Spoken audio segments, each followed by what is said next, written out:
Hi guys, so let's make a quick tiffin of crunchy pakoda and fried noodles. Take a bowl of thin sliced cabbage and coriander.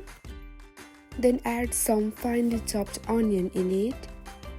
For more aroma and flavor, make ready some necessary amount of onion and garlic.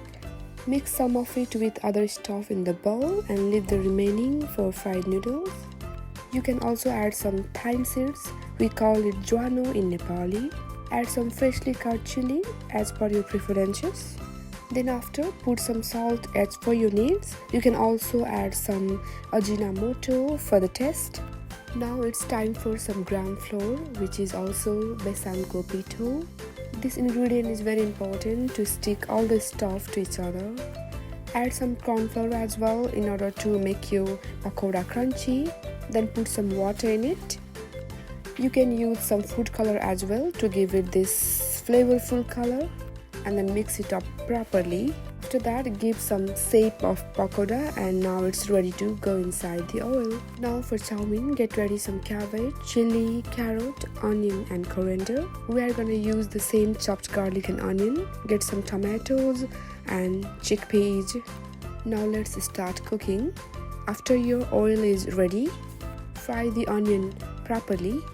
Also the garlic and ginger at the same time, chili as well, and then cabbage. Put that carrot as well at the same time, and some chickpeas. Now you can stir it and fry it properly until it turns brown reddish color. Add some salt as per the need. Some ajinomoto as well if you want. Add tomatoes in it, stir fry properly.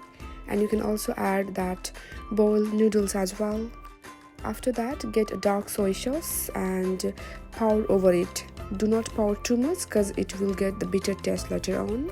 Now you can mix everything with the help of fork properly and until the soy sauce gets over everything.